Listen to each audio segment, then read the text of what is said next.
Perched atop Art Hill, the St. Louis Art Museum is a familiar sight to generations of St. Louisans.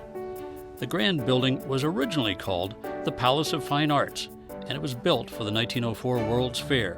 Because it's always been there, at least for more than a century, it may appear that little has changed, but looks can be deceiving.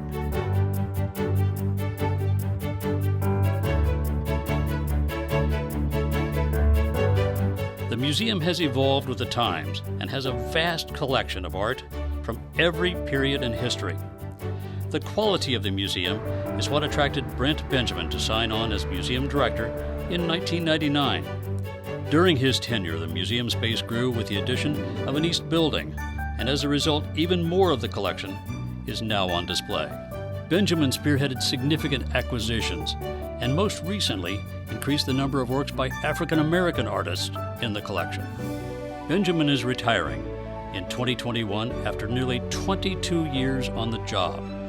In a socially distanced interview, Benjamin reflected on his time here and his impact on the beloved institution.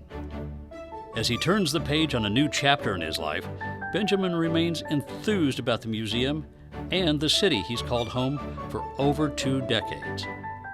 And now, a conversation with Brent Benjamin.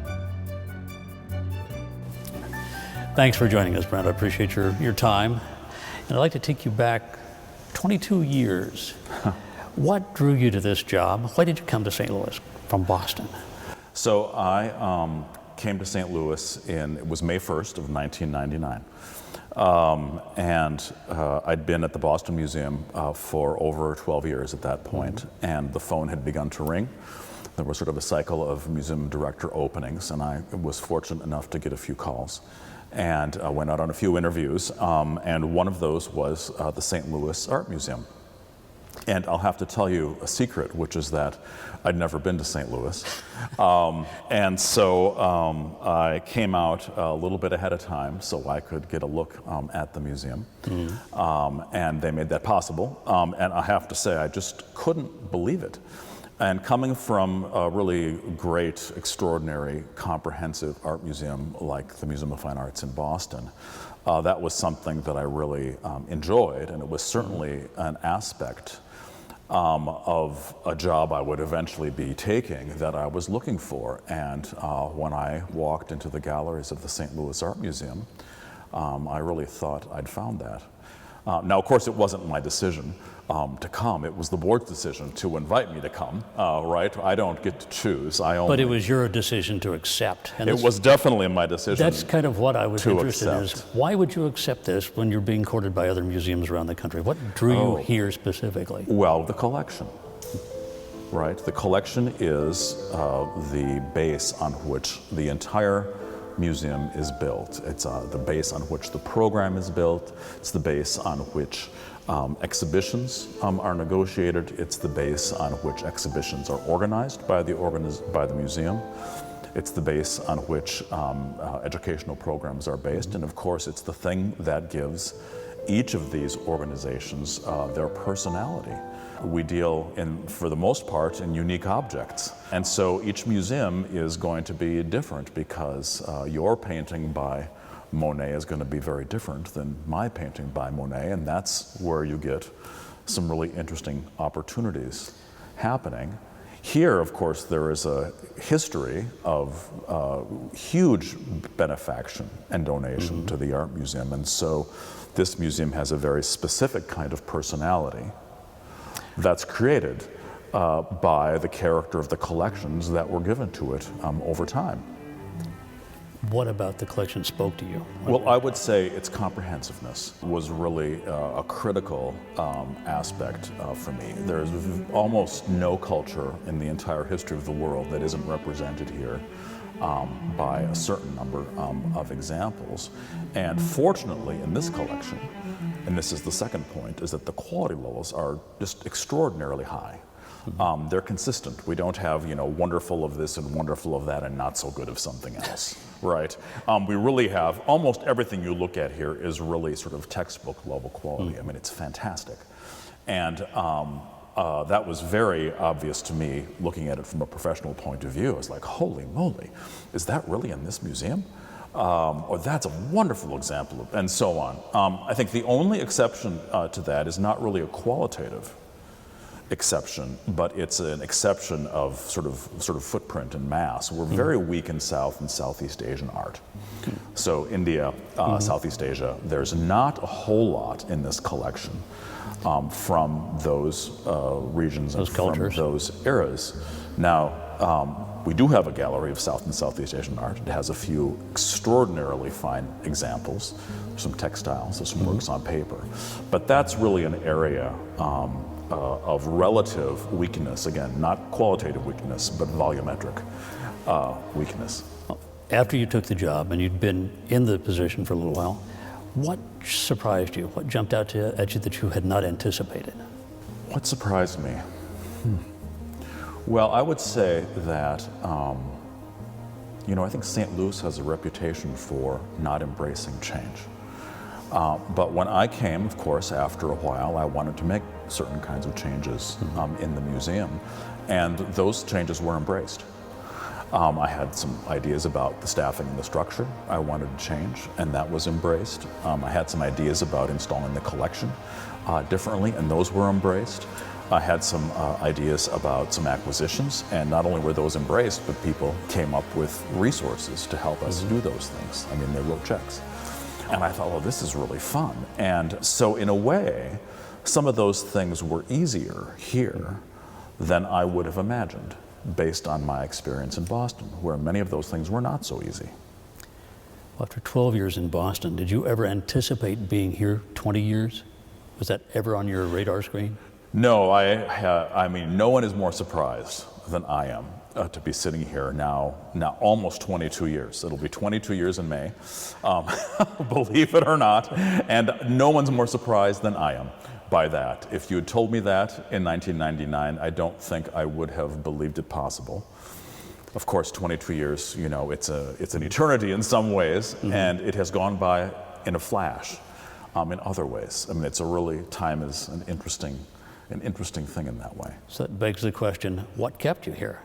I'm sure there were other knocks on the doors or rings on the phone saying, would you be interested in? Well, it's true. I've been approached from time to time about jobs, some of which might appear to be a step up. More appealing in some way or other. A step up, as you say. But I always thought, and I evaluated those opportunities, one does, but I always thought that the opportunities here continued to be greater than the opportunities in some of these places that might be perceived to be, as you say, a step up. Well, I've read a dozen lists from other people about the accomplishments of your administration, but I'd like to hear it from you. What would you like to have people remember as your legacy of your 20 years here? Well, first of all, I think it must be said that the director does not do these things alone. Right. The director depends on a hugely accomplished and qualified staff. The director depends on a supportive board and a generous board. And of course, a director depends on an enthusiastic public. And we've had all those things here. So, I mean, it really does take all of those pieces to make success happen. I think one of the major aspects of my time here is the East Building. Something the museum had wanted to do. Well, some people tell me that the first conversations about that happened back in the early 60s, which is hilarious, and maybe true, I don't know, but certainly by the time I came in '99, that was a much desired thing to do, and it was always expressed to me in those terms. We want to build a building, we want to build an expansion, we want to build a wing. But it was never expressed, the reason to do that was never expressed to me. And as you may recall, the 80s and the 90s were a moment of museum expansions all over the country. And I thought, well, before we start engaging in something as, really dramatic and a generational shift, right, multi-generational shift for this institution, we'd better understand very carefully why we're doing it and what we hope to achieve with it. Because the building is really a means to an end, and that end is to better offer the public the experience of engaging with great works of art, and to expand the number of those works on view. And that's the great thing that the expansion achieved. Well, one of the great things is that it allowed us to put 30% more of the collection on public view. So you're proud of that, but you don't want it to be seen as the Benjamin wing. Oh, a no, monument it's not to my you. wing at all. No, that wing belongs to all of us. You are the leader of the band, you're the conductor of the orchestra, right? It takes all those different entities playing their parts, all those different stakeholders to engage. You were very forward-thinking in having this beloved institution out there very transparently saying, these are the things we're considering. There were no surprises by the time it was announced. Well, People thank saw you. the process. It means a lot to hear that. I thought the public has a great stake in this organization, right? It's the sole survivor from the World's Fair. The building, not the organization, of course, was older than that, but the building is the survivor of the World's Fair. It has this incredible place physically in the center of St. Louis, and people love it for all those reasons, not the least of which is that it's a great art museum.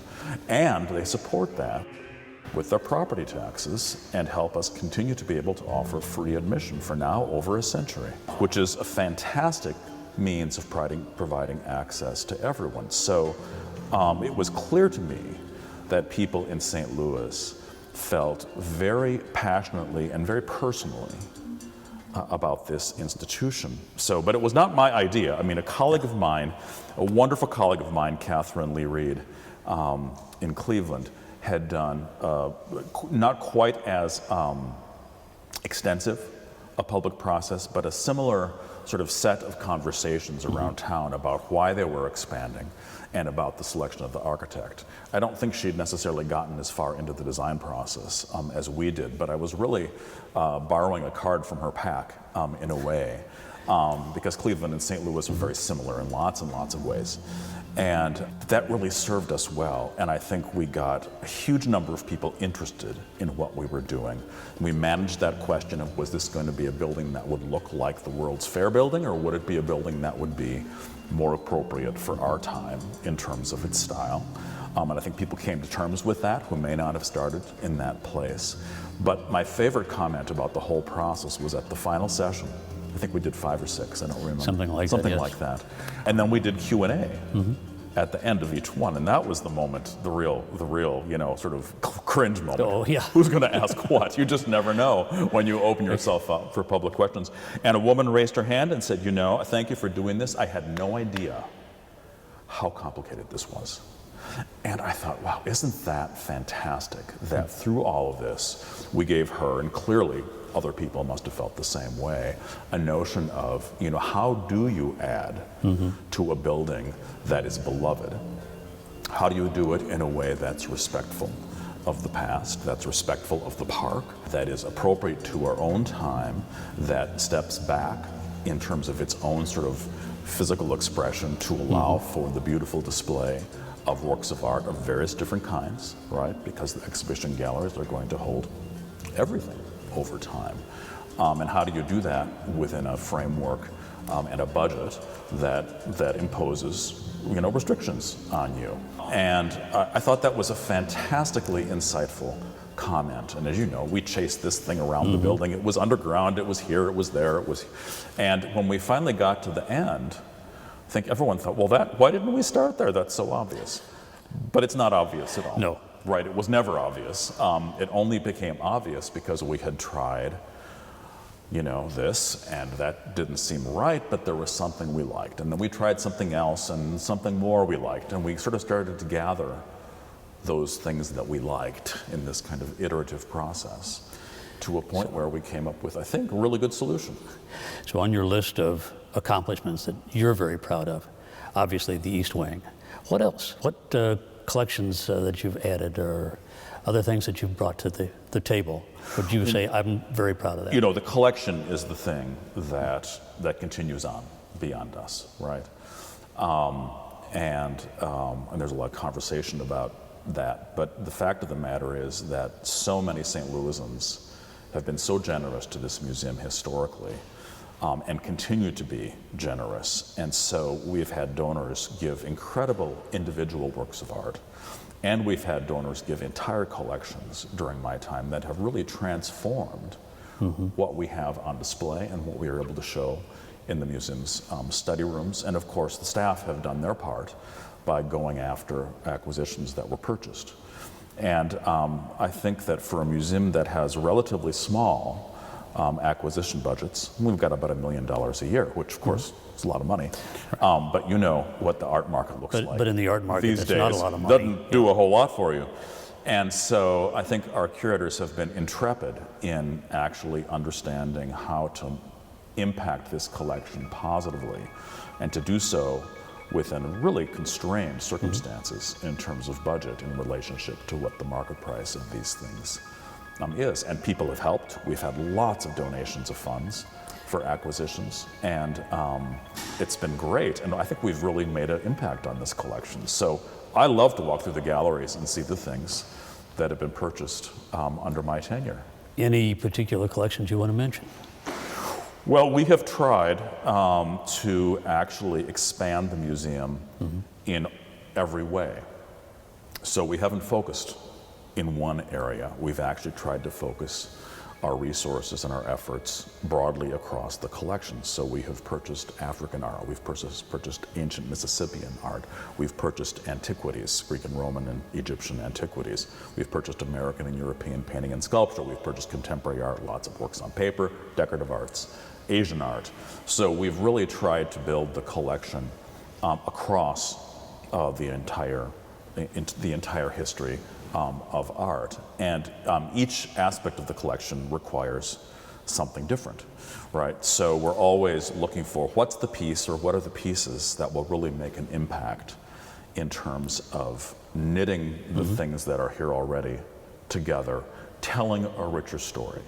And that has included works, of course, by women artists. Just behind you is Harriet Hosmer's wonderful sculpture. That's something that came while I've been the director. In the next room are a couple of wonderful things by African American artists. That's part of a deliberate initiative that one of the curators, Andrew Walker, and I initiated a number of years ago to really develop the museum's holdings of work by African American artists before the war, which is a fairly knowable group of individuals, and we're not very well represented in this museum.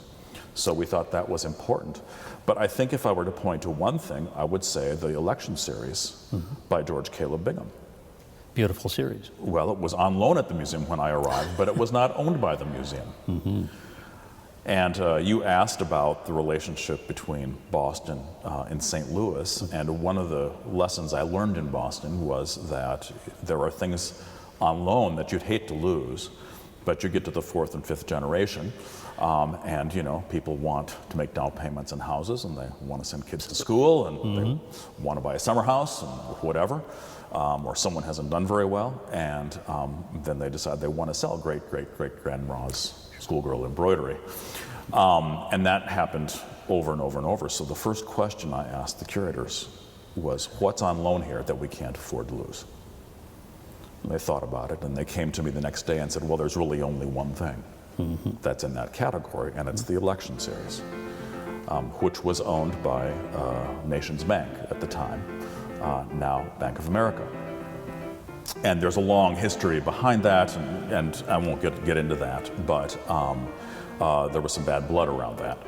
And so we had to work carefully and quietly to evaluate, you know, how we might approach that, and then to make the approach, and then to trust a third party, not a local third party, an out-of-town third party, to help us, you know, in the conversation with the bank. And essentially what happened is one day we got a phone call from this individual who said, you should ask now.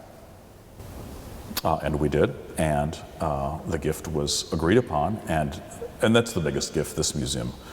I mean, that's an extraordinary gift, extraordinary, and so important for St. Louis, because of course Bingham is a critical figure in the history of art in Missouri.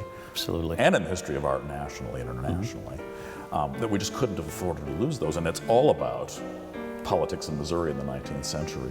It's very, very autobiographical about Bingham and his own experience, because as you know, he was very ambitious in regard to political office. All of the list of your accomplishments talk about the huge major art acquisitions and the hundreds of millions of dollars you've raised for this amazing institution. Yeah. What's your secret?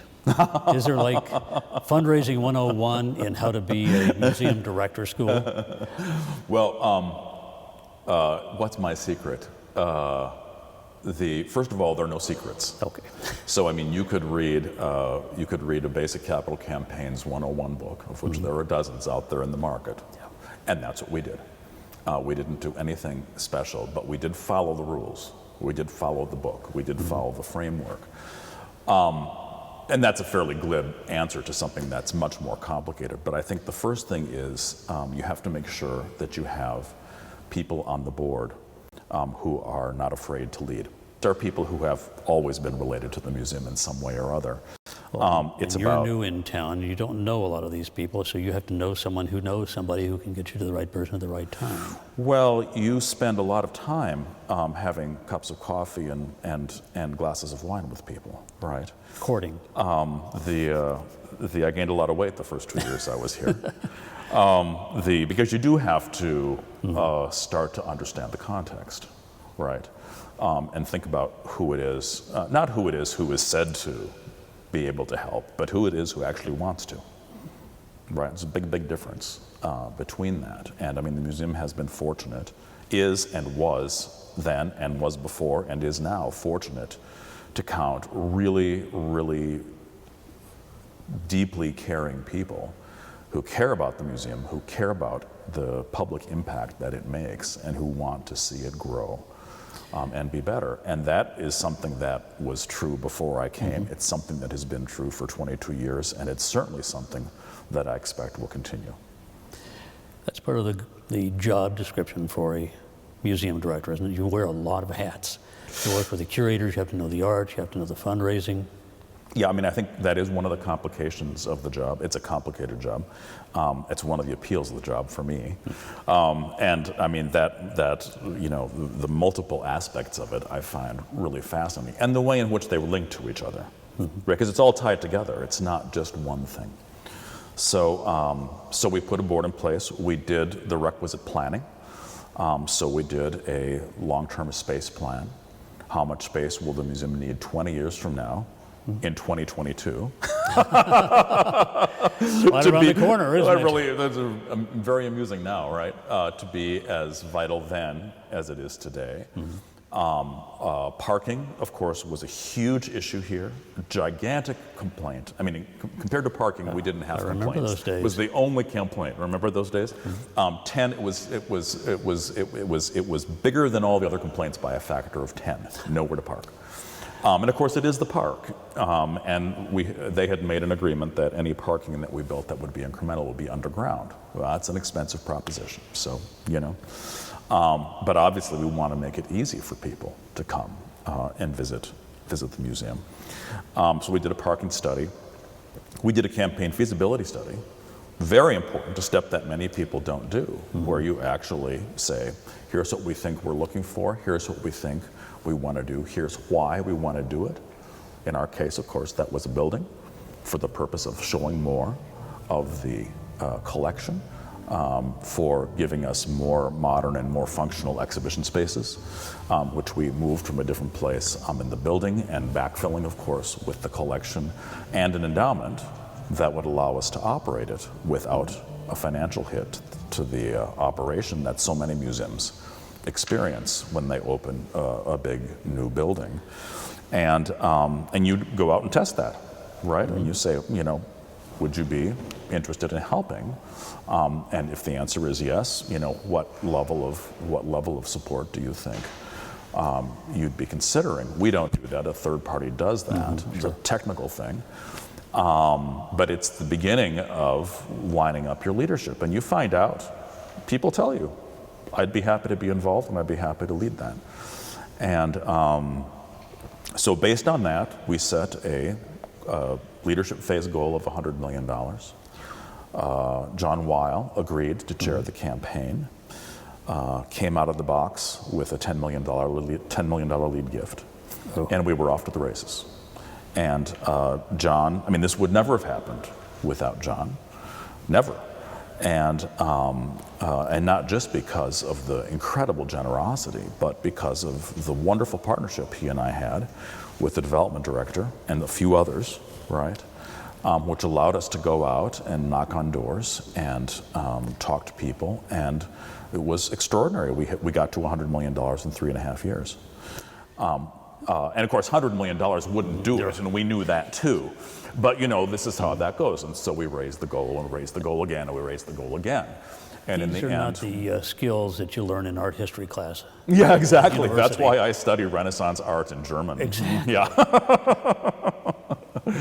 So you know who to talk to about $100 million, huh? Well, it takes a lot of people, but I think I have to say that John and I and everybody who was involved are just continue to be gratified. It is still the largest campaign for a St. Louis cultural institution by far. Mm-hmm. When we started, you could count the number of gifts of $10 million or more on less than one hand. And when we finished, you needed more than two hands, and they were our gifts. And I mean, that was incredible, just incredible. What is the role of a museum of art in today's society? Well, I don't think the role of an art museum has changed all that much. I think it's very clear that the museum is here to provide access to everyone to great works of art, to original works of art, right? Mm-hmm. Something that, used to be the preserve of only the elite, the clergy, the aristocracy, the extravagantly wealthy, right?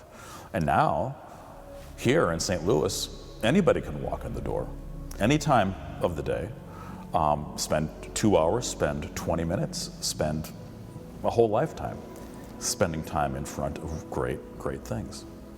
So it serves an active purpose. Oh, absolutely. Not a look back at the past.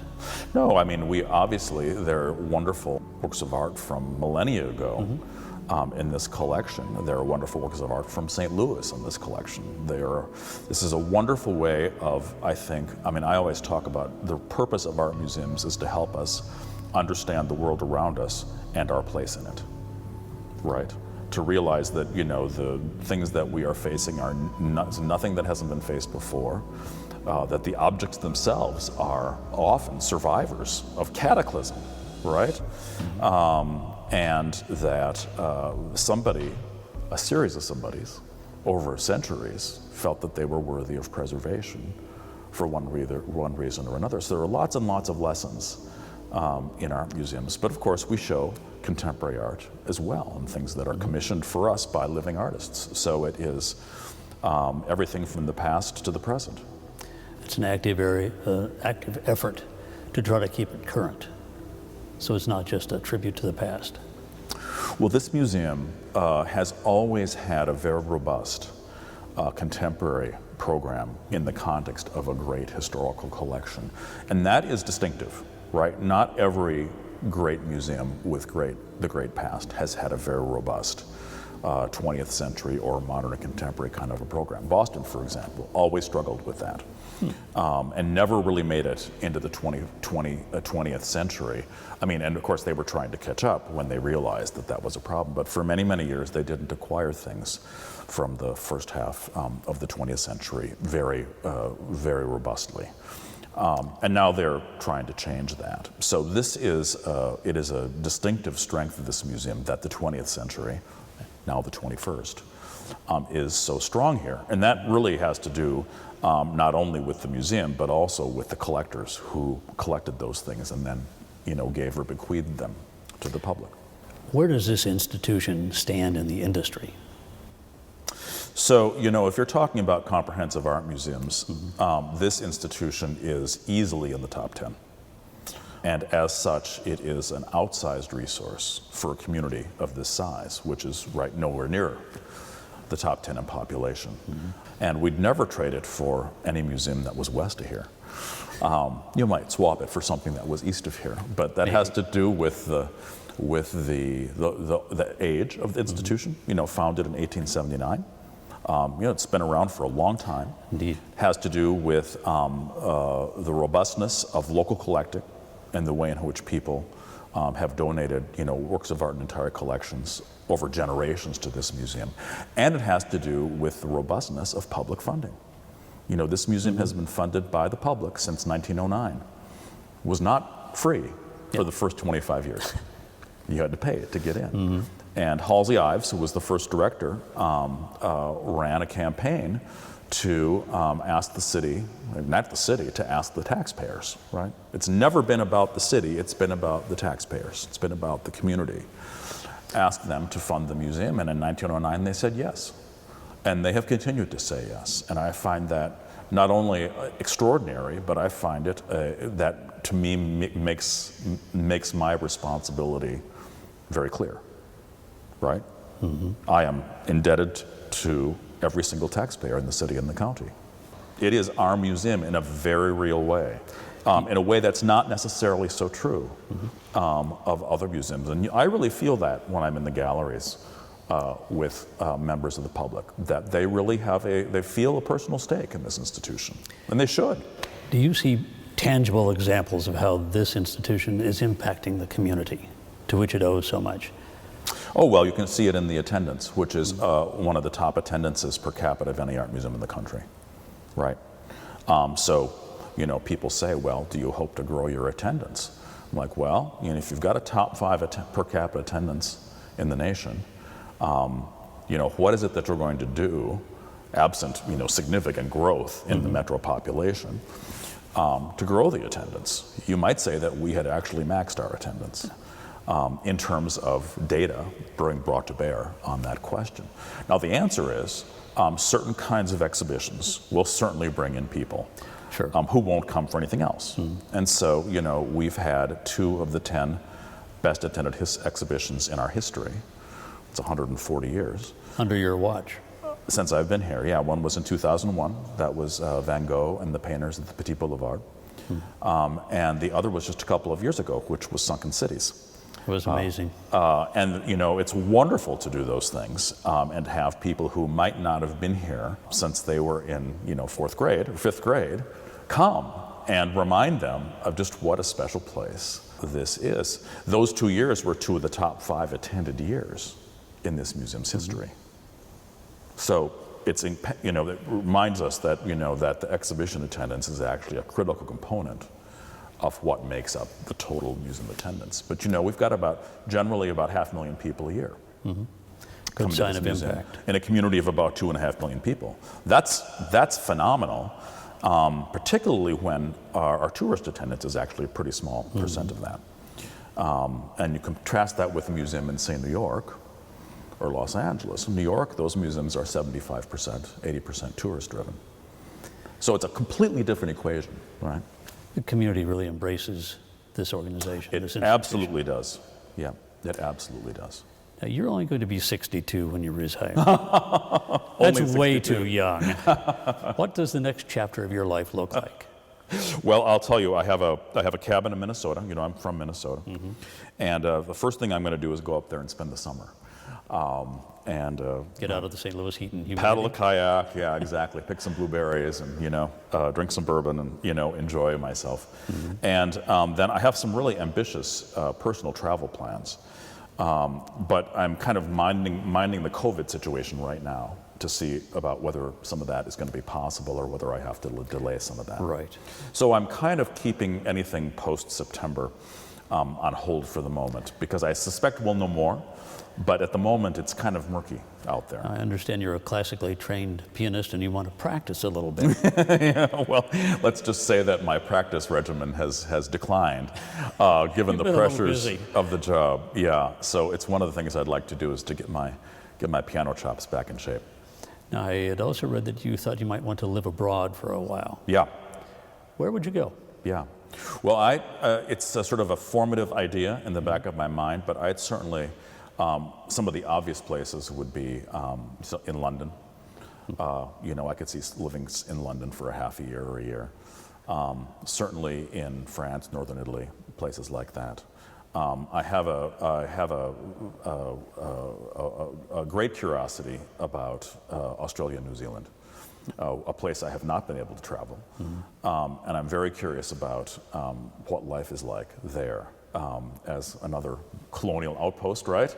Of the Brits, and sharing some cultural similarities to ours and some differences. So I'm very curious about that. So I think exploration is probably the word that I would sort of suggest as my approach to this. No place on a target, but any place is potential. Any place is potential, absolutely. Yeah, I mean, I've been fortunate to travel a lot of places. Some of that's been, personal, and a lot of it's been in connection with this job and with the job in Boston. And I've always enjoyed that aspect of the job. I mean, there's no question it's tiring, and it's tiring getting ready to go. It's tiring going, and it's tiring coming back and then having to do all the work that has accumulated since you left because nobody else did it, right? By the same token, it feels like an incredible privilege to have had that as part of the responsibilities of the job. And I think it's been really productive for St. Louis because that's how these exhibitions have happened. You don't just pull these things off the shelf. That is the result of, many, many, many conversations with many, many people all over the world. And you have to make those relationships in order to expect to command the loans and the support that you need when you go out to do something ambitious. After 22 years, what will you miss of St. Louis? Well, I'll miss the food situation. There's some wonderful restaurants here that I love. I love to cook and I love to eat. And so I'll miss that quite a lot. But I don't plan to leave St. Louis, instantly. So, but I do think that the food scene here has really dramatically shifted since I came to town, and it is now a very interesting place to take somebody out to eat. That's really fun. The opposite side of that question: what will you not miss about St. Louis? Oh, summer. Summer. Definitely summer. Good answer. Definitely summer. I'm a northern boy. I have to say that, it is, I find them just unbearable. Just unbearable. Do you have any words of wisdom for your potential successors? Well, they have asked me to help advise and sort of onboard the new director once he or she is appointed. And of course I've agreed to do that. I don't even need to ask. Of course I would do that. I want that person to be successful in every way, and hopefully in different ways than we've done over the last 22 years. I think it would be good for them to have somebody quite different from me, because I think that would be good for the organization. So I think that St. Louis is not a place that reveals itself very readily. It takes time. Right, and it's once you start to scratch the surface, it's a fascinating place. I have really enjoyed living here. A fascinating place architecturally. It's a fascinating place art historically. It's a fascinating place in civic terms. So I think that I would say probably take your time and get to know the context. Yeah. Now, if you would look over my shoulder at that camera where the 3 million people are looking at you, and what would you say to St. Louisans? Any parting words? I would say thank you for the extraordinary support that you've shown me, and for your enthusiasm for the museum. Would you compare and contrast the museum that you inherited to the museum that you're leaving for your successor? What are the differences over 22 years? Oh gosh, well. It's hard to say. There are so many. I mean, of course, it's a generation, and so things would change regardless. But we've built the curatorial and the conservation staff, right? In a very, very big way. We've built the audience. We've built a lot of diversity into the audience. We now display our American collection as one piece, as opposed to a lot of different disparate pieces. We have reinstalled every gallery in the museum with the sole exception of the decorative arts galleries, which are level 100 West. And those are on the list. Everything else has moved since I've been here. which is incredible. And in doing so, we've had a chance to rethink the stories we're telling, to rethink the way in which the galleries are installed, to rethink what's located where. And that's been driven by the curatorial staff. And their biggest hope for the collection when I came was that the Max Beckmann paintings, which used to be installed just over there, would be installed in our largest gallery, which is the Grieg Gallery, which is down on the 200 level on the east side. And the reason is that those galleries are the kinds of galleries for which the Beckmann paintings were painted, you know, with a wainscot and with a great big high ceilings and all that kind of thing. They're the only place in the entire collection where we have scale and volume at the same time. I mean, you could put big paintings in there, we've done that. But they really are paintings that are scaled for the grand space. And so from that desire on the part of the curatorial staff led a series of conversations about, well, if that goes there, then what would go around it? How would we make a narrative that made sense historically, chronologically? How would we keep important schools of work together? How would we leverage the new galleries and the remaining old galleries? And how would we make, one of the big questions was, how do we make the East building not the modern wing? Mm-hmm. How do we make it a sort of organic part of the whole? And that's one of the reasons that the antiquities are right there when you walk in. It's a free museum. You can walk in and the first thing you see is art, right? Two is, it's not a wing for contemporary art. It is a building that expands the footprint of the museum. And three is, there is art builds on art, right? We may not know our own past very well, but artists knew the past very well. And they knew the inspiration, they knew, they had models that they were looking at, and those often go back to ancient Greece and Rome in the West, and we did. So you can look back on that little 39-year-old who walked through those front doors for the first time and say, that worked out pretty well. We've done good. Well, I have to say, it has been, I hope it's been as enjoyable for others as it's been for me, because it's been incredible for me.